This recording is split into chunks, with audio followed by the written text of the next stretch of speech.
She's not really family. My daughter-in-law laughed, setting her glass down hard enough to clink against the plate.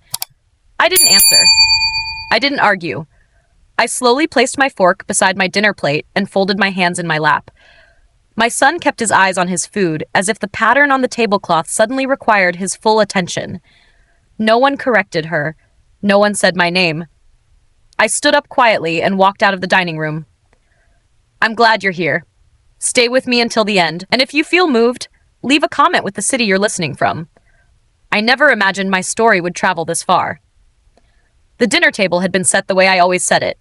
Real plates, not paper. Cloth napkins, ironed that afternoon. The roast had taken nearly 3 hours, slow cooked the way my late husband liked it, the kind that fell apart with just the side of a fork. I had arrived early, as I always did, carrying a small pie from the bakery down the street. Peach, my son's favorite when he was little. The house smelled warm and familiar, but something about the air felt different. Thinner. Like a room after someone opens a window in winter. We were 6 around the table. My son, his wife, her sister, 2 friends I barely knew, and me. I was seated at the far end, not where I used to sit. That place, beside my son, had been quietly reassigned months ago. No one mentioned it. I didn't ask. The conversation drifted around me like I wasn't there. Vacation plans, a new car, rising property taxes. Someone joked about how expensive everything had become, and my daughter-in-law laughed again, sharp and easy. Then her sister asked, casually, "So how are you related?" Before I could open my mouth, my daughter-in-law answered for me. "She's not really family." She smiled when she said it, not cruelly, almost playfully, as if it were a harmless clarification, as if it explained something obvious. The room went still, just for a moment. Forks paused. Someone cleared their throat. My son did not look up. I watched his hands instead. The same hands I had bandaged when he fell off his bike at 9. The same hands that once clutched mine at his father's funeral, trembling. Now they rested flat on the table, unmoving. I waited. Just a second longer than was comfortable. Waiting for him to say something. Anything. He didn't. That was when I understood. Not in a dramatic way. There was no rush of tears, no tightness in my chest. Just a quiet shift inside me, like a door closing softly but firmly. I excused myself without explanation and walked down the hallway to the guest room, the one I slept in when I visited, the one without photos on the walls. I sat on the edge of the bed and listened to the sound of laughter returning to the dining room, the clink of glasses, the scrape of chairs, dinner continuing, perfectly intact without me. At 71, you learn to recognize moments that divide your life into before and after. This was one of them. I had raised my son mostly alone after his father worked long hours, packed his lunches, attended every school play, helped with the down payment on that very house. I had never once asked to be repaid. I thought love kept its own record. But that night, sitting alone with my hands folded in my lap, I realized something I had avoided for years. I wasn't family to them. And the most painful part wasn't her laughter. It was his silence. That night, I lay awake in the guest room long after the house had gone quiet. The ceiling fan turned slowly above me, clicking faintly with each rotation. I had slept under louder fans in cheaper motels during road trips years ago, but this sound felt heavier, like it was counting something down. The room was neat, impersonal. Beige walls. A dresser with nothing on top but a lamp and a folded brochure for a local winery. No photographs. No reminders that I had ever belonged anywhere in this house. I had noticed that before, of course, but I had never let myself think too long about it. Down the hall, I heard my son's voice, low and familiar. His wife laughed again. The sound slipped under the door and settled in my chest, unwelcome and sharp. I turned onto my side and stared at the suitcase I hadn't unpacked. I rarely did anymore. Something in me had learned not to settle too deeply. In the morning, I woke early, as I always did. Old habits stay with you. The house was quiet, the kind of quiet that feels staged, like everyone is pretending to still be asleep. I padded into the kitchen and made myself a cup of coffee, careful to clean the counter afterward. I didn't want to leave evidence of my presence. As I stood there, mug warming my hands, I noticed small changes. The calendar on the refrigerator had been replaced. My handwriting was gone. So was the grocery list I used to add to when I stayed over. The chair I preferred at the breakfast table had been pushed in tightly, while the others were spaced comfortably apart. None of these things were dramatic. That was the problem. They didn't need to be. My son came in while I was rinsing my cup. He nodded at me, polite, distant, asked if I'd slept okay. I said yes. We spoke the way strangers do in elevators. Safe words, neutral tones. He didn't mention dinner. I didn't either. After he left for work, his wife appeared, dressed neatly, phone already in her hand. She reminded me of the schedule for the day, though no one had asked me to be part of it. Lunch was planned. Friends were coming by. It might be a good time for me to rest. I nodded. I had grown very good at nodding. Back in the guest room, I sat on the bed and looked at my hands. They were steady. That surprised me. I had expected them to shake. Instead, they rested calmly in my lap, as if they already knew something my heart hadn't fully accepted yet. After my husband died, I had promised myself I would not be a burden. I downsized. I drove myself to appointments. I brought my own food when I visited. I told myself independence was dignity. But somewhere along the way, independence had turned into invisibility. I thought back to the early years. Holidays when my son insisted I sit at the head of the table. Birthdays where he made terrible speeches and laughed halfway through. The first time I met the woman who would become his wife, how warmly I welcomed her, how careful I was not to overstep.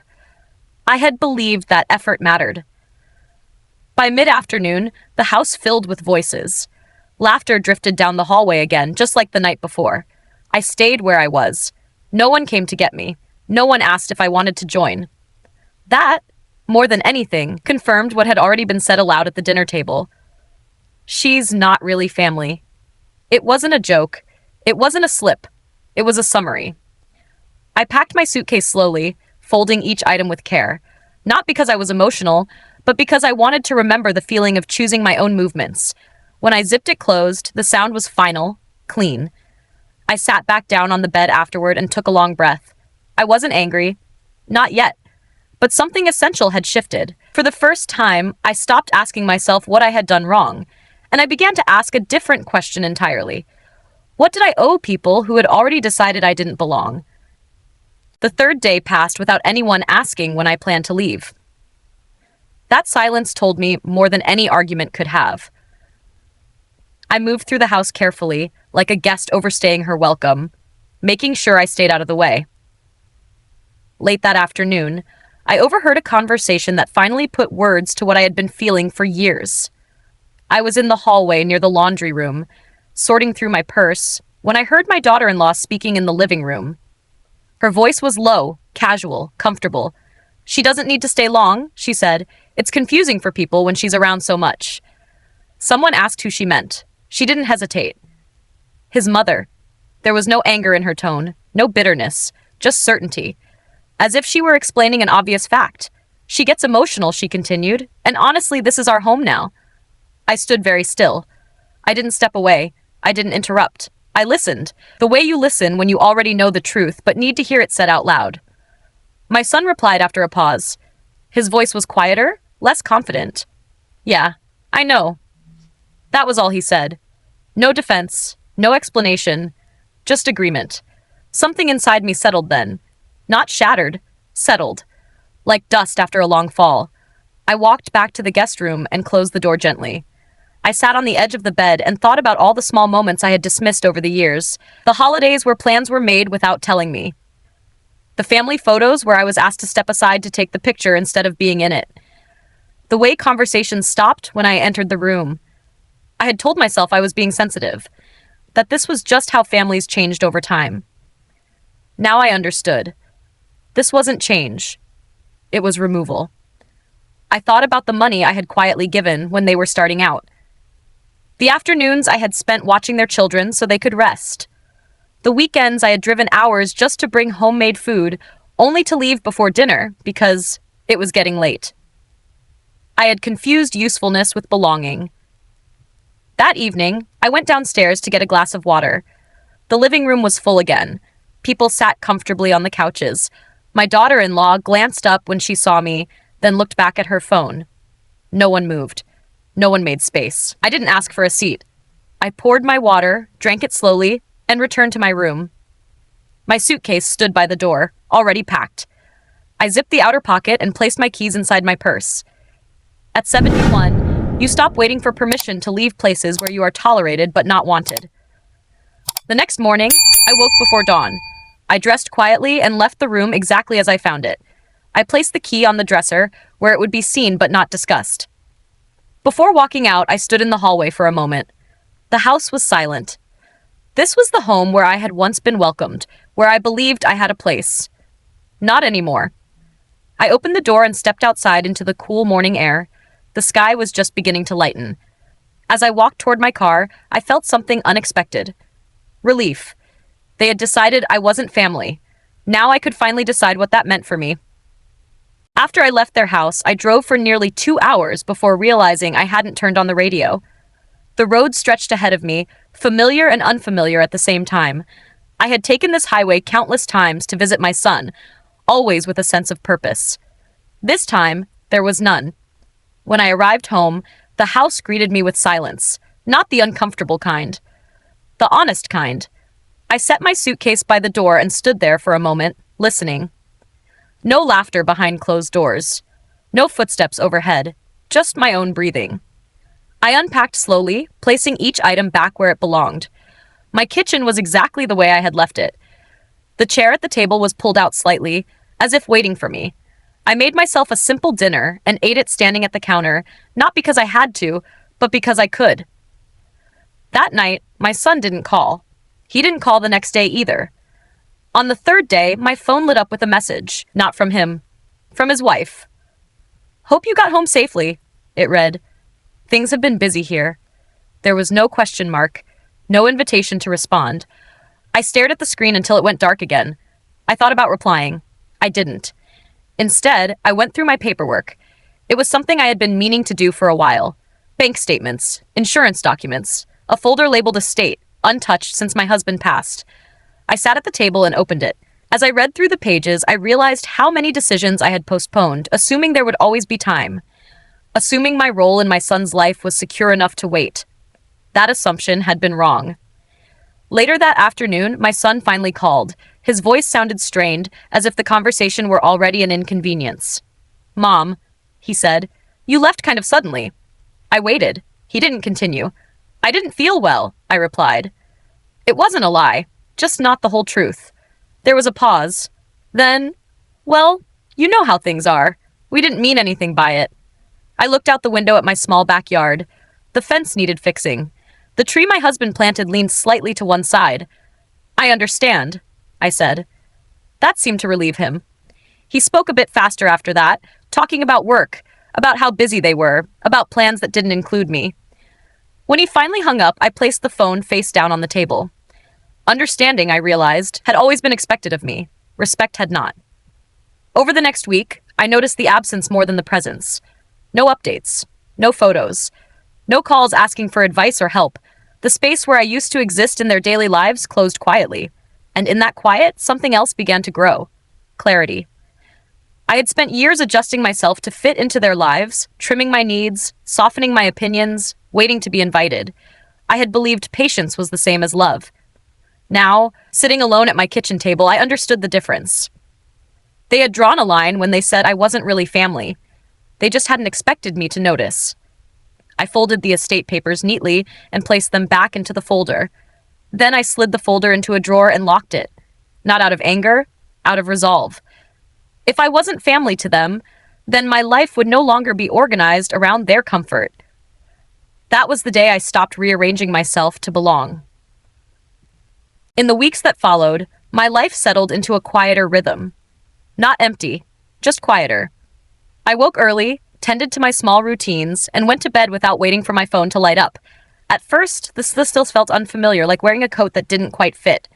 Then, slowly, it began to feel like relief.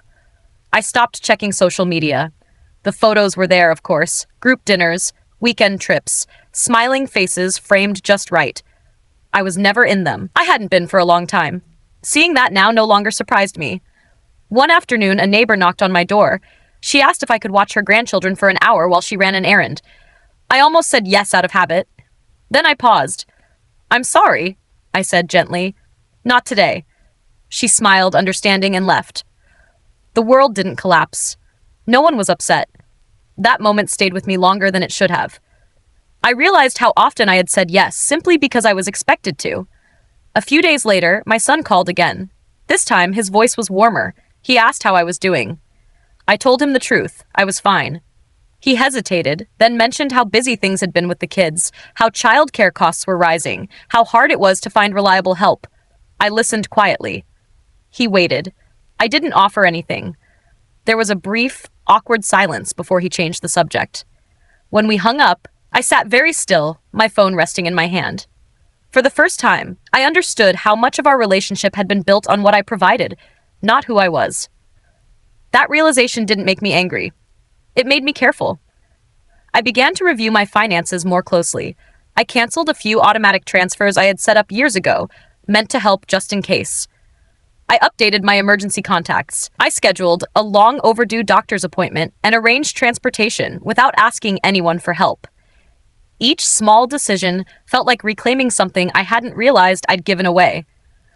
One morning, I found an old photo album while cleaning out a closet.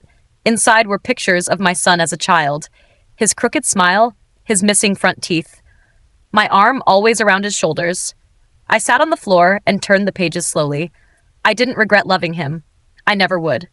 But I regretted how quietly I had allowed myself to be erased in the process.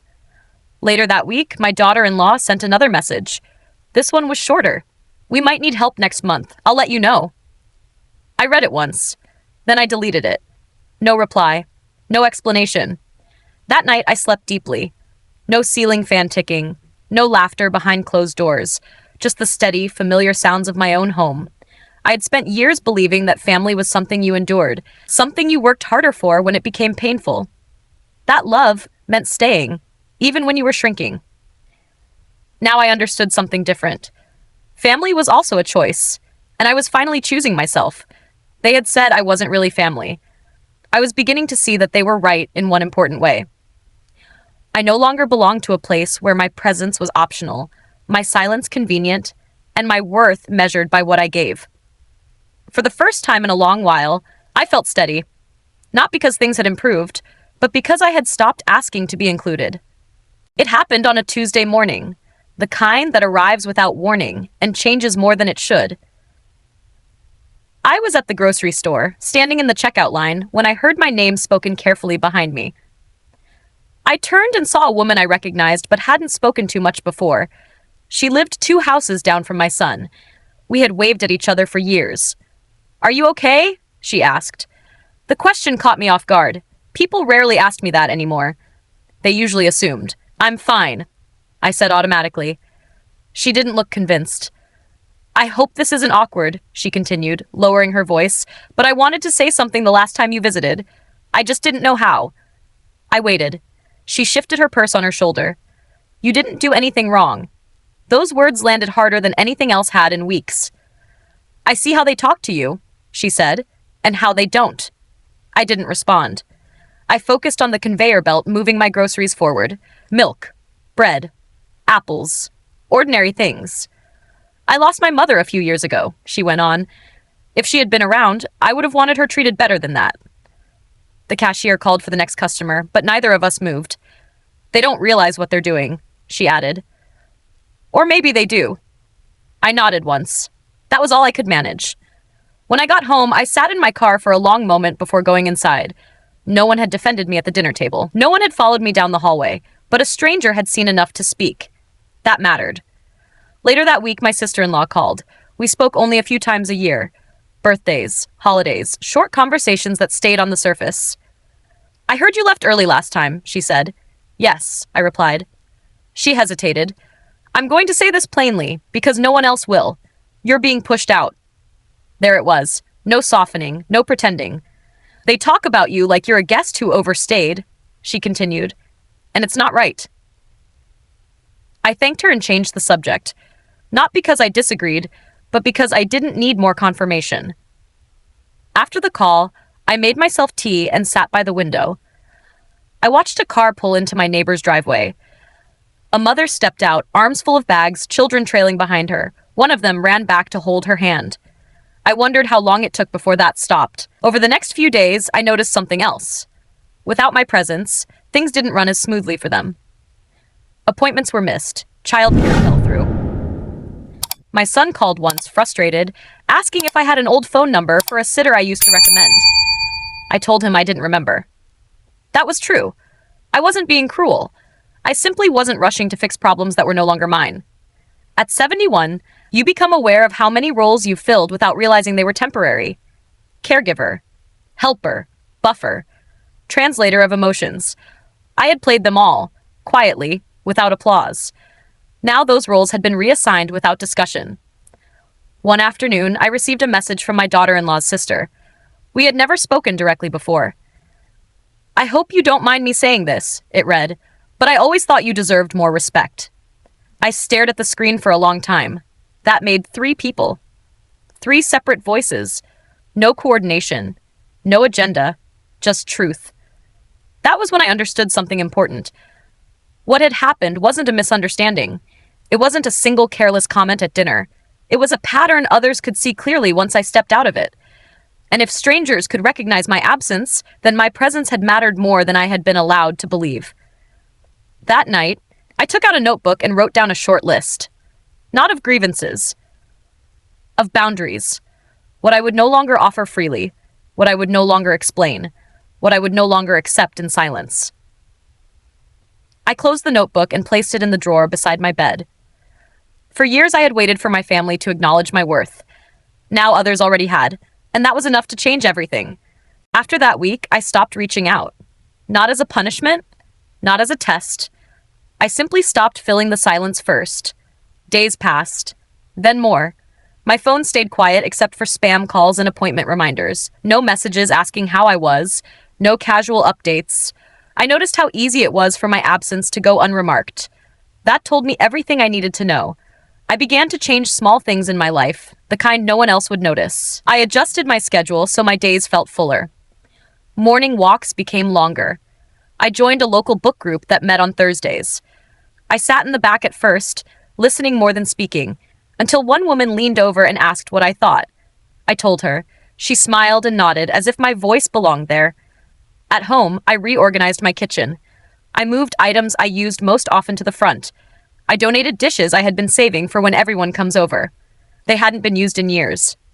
I didn't need them to wait anymore. One afternoon, my son called unexpectedly. His tone was lighter than before, almost cheerful. "Hey, Mom, we were thinking of stopping by this weekend." I paused. "That won't work for me," I said. There was a brief silence. Then, "Oh, okay. Maybe another time." We hung up politely. I set the phone down and felt something unfamiliar. Relief. I realized how often I had rearranged my life at the hint of their availability, and how many plans I had canceled. How many weekends I had left open, just in case. Now, my calendar belonged to me. Later that week, a message came from my daughter-in-law. "We're short on help next week. Any chance you're free?"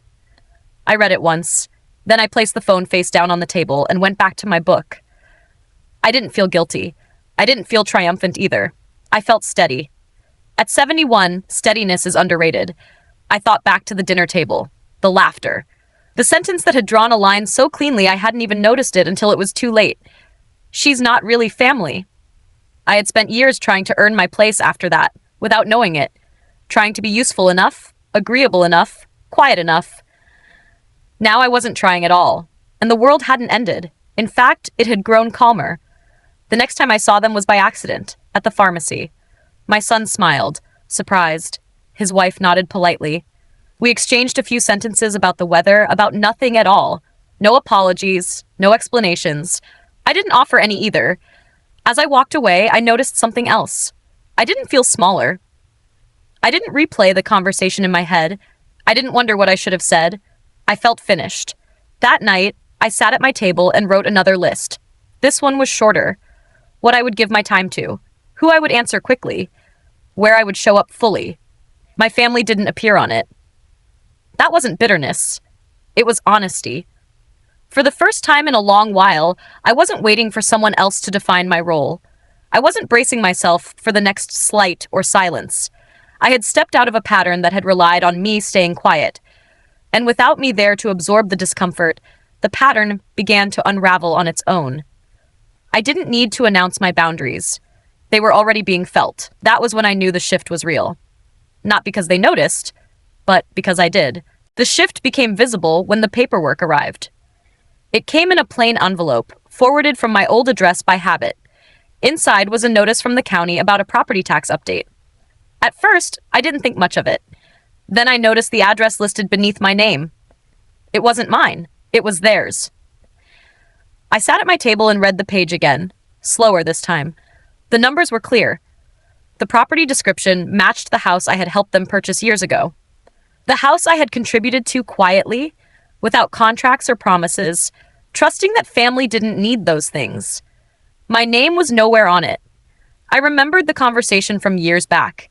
My son had been tired, overwhelmed. They were short on the down payment. I had offered help without hesitation.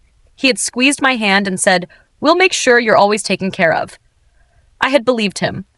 That afternoon, I pulled out my own records, bank statements, old emails, notes scribbled on envelopes.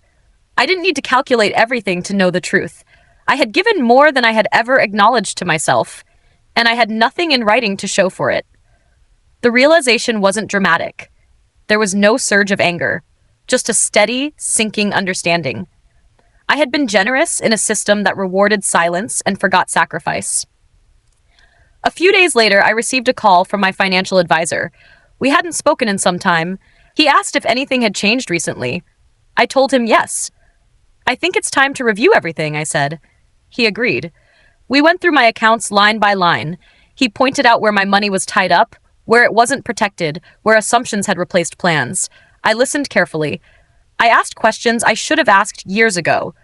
When we finished, he cleared his throat. "You've been very trusting," he said. I nodded. "I won't be anymore." That night, my son called. His tone was different this time, less casual, more purposeful. "We're thinking about refinancing," he said. "Rates are changing. We wanted to see if you'd be comfortable helping again. Just temporarily." I held the phone away from my ear for a moment, then brought it back. "No," I said. He laughed softly, as if I were joking. "Mom, it's not a big deal. We'd pay you back."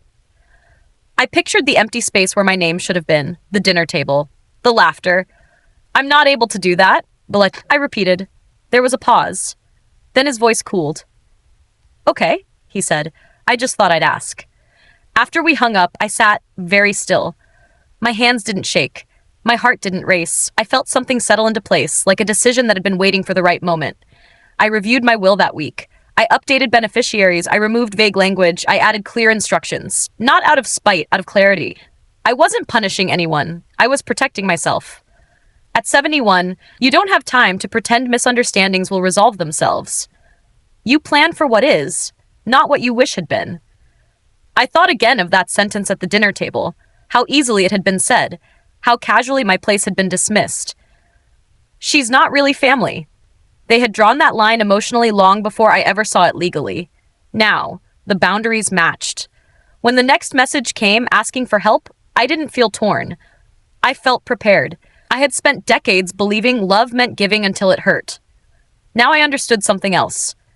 Respect shows up in paperwork, in planning, in how people protect you when you're not in the room. I folded the updated documents and placed them in a fireproof box. I locked it and slid it into the closet. Not as a threat, as a fact. If I wasn't really family, then my future would no longer be treated like shared property. And for the first time, that felt like security. It happened sooner than I expected. A week after I updated my documents, my son asked to meet. Not at their house, not at mine. He suggested a coffee shop halfway between us, as if distance might soften the conversation. I arrived early and chose a table near the window. When they walked in together, I noticed how coordinated they looked. A quiet signal passed between them before they sat down. My daughter-in-law spoke first. "We've been thinking about what you said," she began, smiling politely. "About not being able to help," I nodded once. I didn't fill the silence. My son cleared his throat.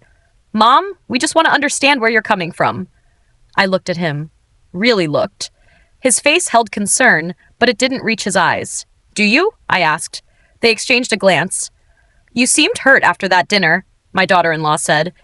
"But I think you took things the wrong way." There it was, the revision. I took a sip of my coffee and set the cup down carefully. Did I imagine the words? I asked. She tilted her head. It was just a comment. You know how people talk. I waited. My son stared at the table again. I'd like to ask something, I said. My voice was steady. When you said I wasn't really family, what did you mean? The question hung between us. My daughter-in-law laughed softly, uncomfortable now. I didn't mean anything serious. We're all adults. I turned to my son. And you? I asked. What did you mean when you said nothing? His jaw tightened. I didn't want to make a scene, he said. I nodded. So you chose silence. No one argued that. I leaned back in my chair. I've spent a long time making myself smaller to keep things peaceful, I said. I won't do that anymore. My daughter-in-law's smile faded. Are you saying you don't want to be involved? I'm saying I will be involved where I'm respected, I replied. There was a pause. Then my son spoke again, carefully. Family helps each other, he said. I met his eyes. Family doesn't laugh when someone is erased. That ended the conversation more than any raised voice could have. We sat there a moment longer, the hum of the coffee shop filling the space. Finally, my daughter-in-law gathered her bag.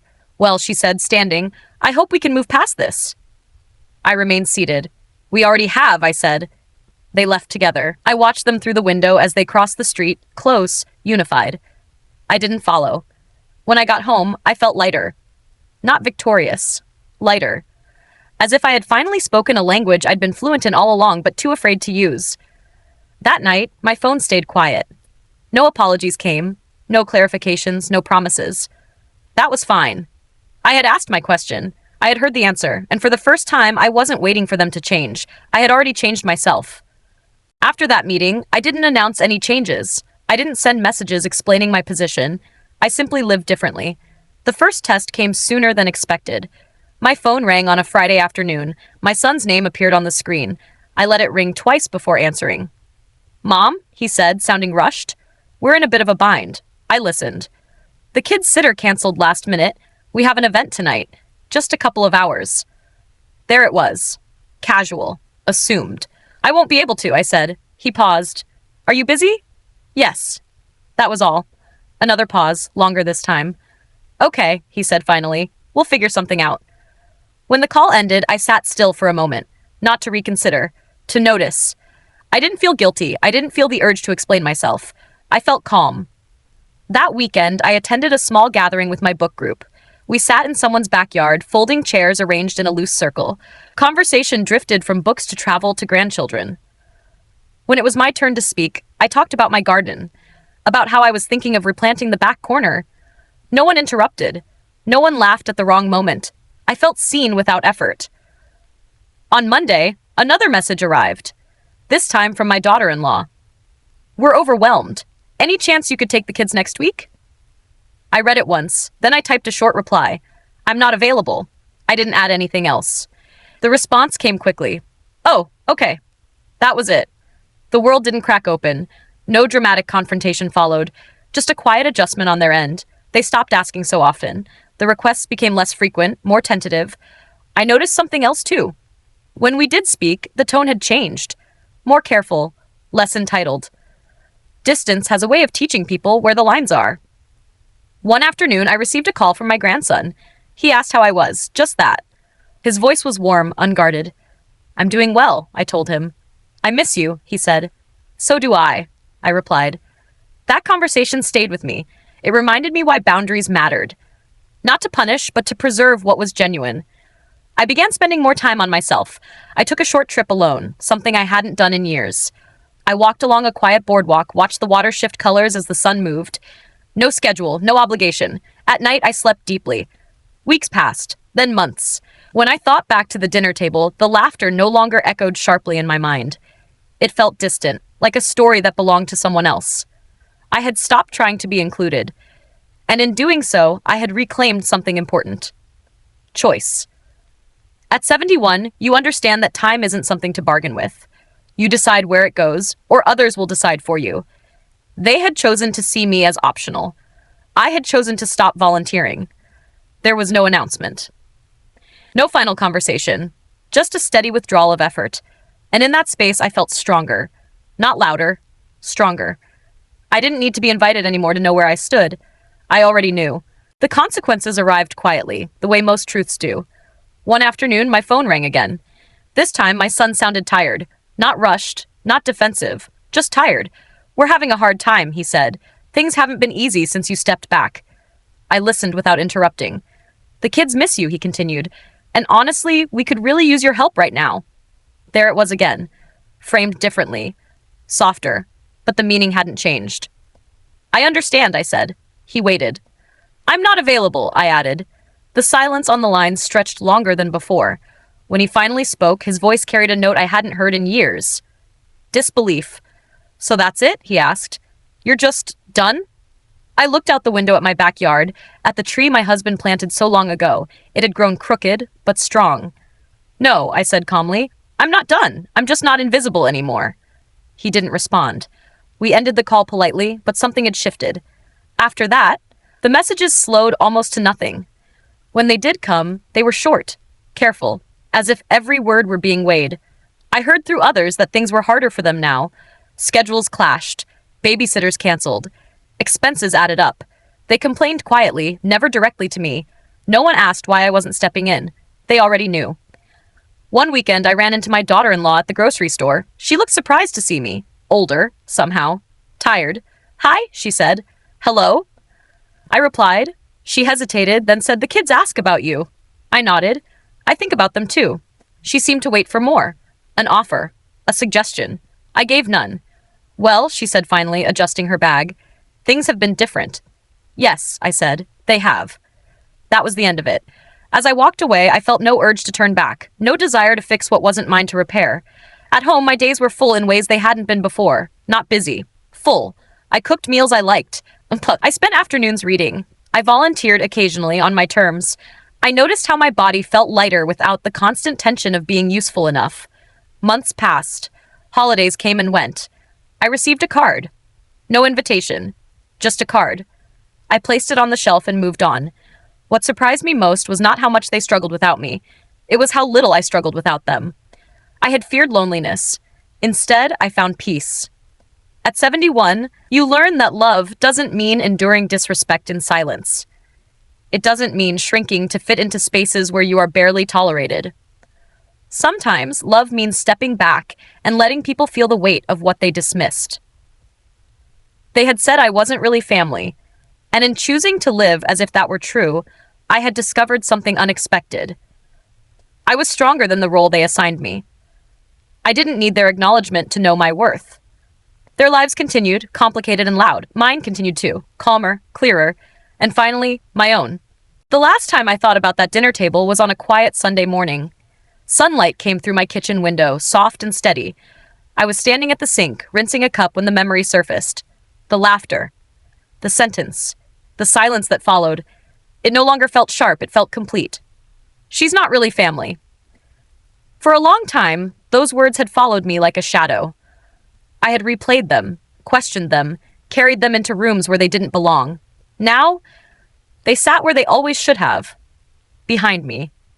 I dried my hands and sat down at my table, the same table where I had sorted paperwork months earlier, the same table where I had made decisions that quietly changed my life. I looked around my home, really looked. Everything in it had a place, and so did I. Later that day, I took a walk through my neighborhood. People waved. One woman stopped to ask how I was feeling after my recent appointment. Another asked if I'd be coming to the book group next week. I said yes. When I returned home, there was a message waiting on my phone. Not from my son, from my grandson. "I love you," it said. "I hope you're okay." I read it twice. Then I typed back, "I am." Nothing more was needed. At 71, I understand something I didn't when I was younger. Family isn't proven by proximity or obligation. It's proven by care, by how people protect you when you're not in the room, by whether your absence is noticed for who you are, not what you provide. I loved my son. I always would. That love didn't disappear just because my role changed. But I no longer confused love with permission to be diminished. The woman I was at that dinner table would have stayed quiet and swallowed the pain. She would have told herself it didn't matter. She would have tried harder next time.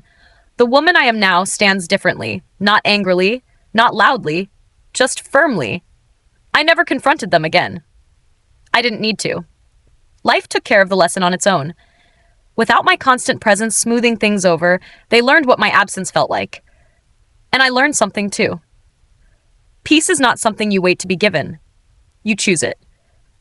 When people decide you are not really family, you are allowed to decide what that means for your future. For me, it meant dignity. It meant waking up without dread. It meant going to bed without replaying conversations. It meant knowing that my worth did not depend on whether I was invited to the table. I set that table myself now, and I sit at it without apology. They once laughed and said I wasn't really family. In the end, that sentence freed me, because I finally became family to myself. And that, I've learned, is where every real ending begins.